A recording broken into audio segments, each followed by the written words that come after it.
kalau di NI lebih ekstrim karena mereka menghalalkan segala cara, boleh mencuri, boleh ngerampok, mengambil harta orang lain. Jadi dulu kalau ada metode pembantu baru kerja 1 hari gasak harta majikan, itu dulu model-model kita. Dan informasinya di kelompok Khilafatul Muslimin juga konsep ba'i atau ghanimah ini juga diberlakukan, boleh mengambil harta orang lain di luar kelompoknya.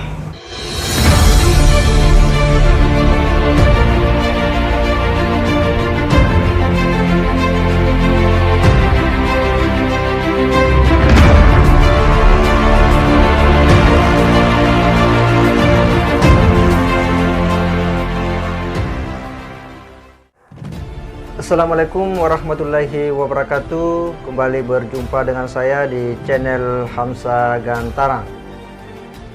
Kemudian seperti apa konsep negara Islam Indonesia yang sejak dulu hingga saat ini selalu mewarnai wacana kebangsaan dan keumatan di Indonesia, kita akan mendengarkan dari Ken Setiawan, seorang yang selama ini banyak terlibat dan mempelajari tentang sepak terjang dari gerakan negara Islam Indonesia sejak dulu hingga saat ini, yang tentu banyak memiliki informasi-informasi dan fakta-fakta terkait dengan negara Islam Indonesia yang mungkin akan memberikan informasi yang sifatnya edukatif kepada kita semua dan kepada generasi agar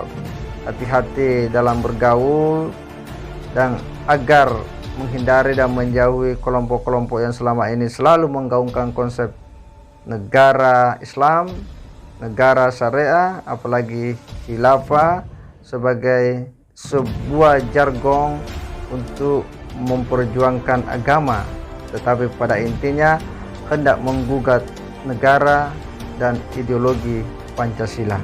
Soal 2,3 M ini di dalam berangkas, saat ini polisi masih mendalami sumber dana. Tapi kalau bicara soal mendalami sumber dana, itu kemana harus menelusurinya polisi? Ya, mereka kan punya kantor juga di daerah masing-masing, dan angka ini sebenarnya kalau organisasi itu kecil ya, karena kalau di NI dulu kita ketika bergabung itu 1 bulan itu minimal 14 miliar kita kumpulin untuk wilayah Jabodetabek saja. Wow, itu cuma Jabodetabek, 14 M minimal sebulan, begitu ya Mas Ken? Iya, jadi mereka kalau di NI lebih ekstrim karena mereka menghalalkan segala cara, boleh mencuri, boleh ngerampok, mengambil harta orang lain. Jadi dulu kalau ada metode pembantu baru kerja 1 hari gasak harta majikan, itu dulu model-model kita. Dan informasinya di kelompok Khilafatul Muslimin juga konsep ba'i atau ghanimah ini juga diberlakukan, boleh mengambil harta orang lain di luar kelompoknya. Karena beberapa kasus yang di daerah, jadi di lingkungan saja mereka mengambil hasil tani, misalnya singkong, pepaya, jadi main ambil aja padahal bukan haknya. Artinya mereka juga menggunakan konsep harta di luar kelompok mereka tuh boleh diambil juga, termasuk ya mereka boleh mengambil barang-barang berharga juga selain hasil bumi tersebut. Oke, kalau dari yang kasus Khilafatul Muslimin juga, jadi Mas Ken lihat ini bisa jadi sama modusnya begitu, atau sama bagaimana modus operandinya? Ya, karena Khilafatul Muslimin sebenarnya adalah NI gaya baru. Jadi ini kelompok lokal yang mengidolakan Haji Marijan Kartosuwiryo, kita kenal namanya DITI atau NI. Jadi kelompok yang ingin menyebarkan pahamnya lebih luas, menggunakan konsep khilafah, dan metode ini ternyata bisa diterima oleh masyarakat. Dan mereka kelompok Khilafatul Muslimin ini juga menampung para mantan NII, para mantan Gavatar, para kelompok-kelompok Kesatuan Al-Haq, Al-Quran Suci, Islam Bai'at, dan lain sebagainya. Jadi orang-orang yang sudah teradikalisasi pemikiran tapi kecewa, menganggap bahwa ada yang salah, ditampung sama Khilafatul Muslimin. Termasuk kelompok yang di Sumbar, kemarin 1157 anggota, ini yang sudah keluar dari NII. Ini NII, ada yang Komandemen Wilayah 9, ada NII Kamit, sudah ditampung oleh Khilafatul Muslimin juga. Oke.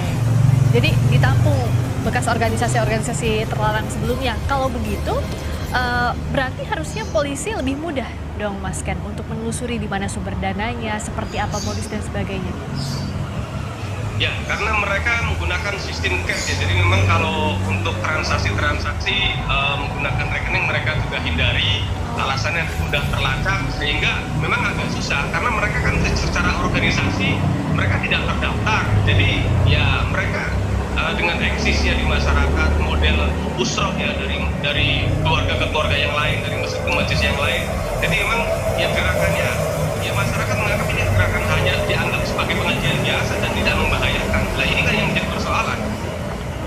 Selain tadi bisa menghalalkan segala cara untuk mengambil harta di luar kelompoknya, betul ya Mas Ken begitu ya?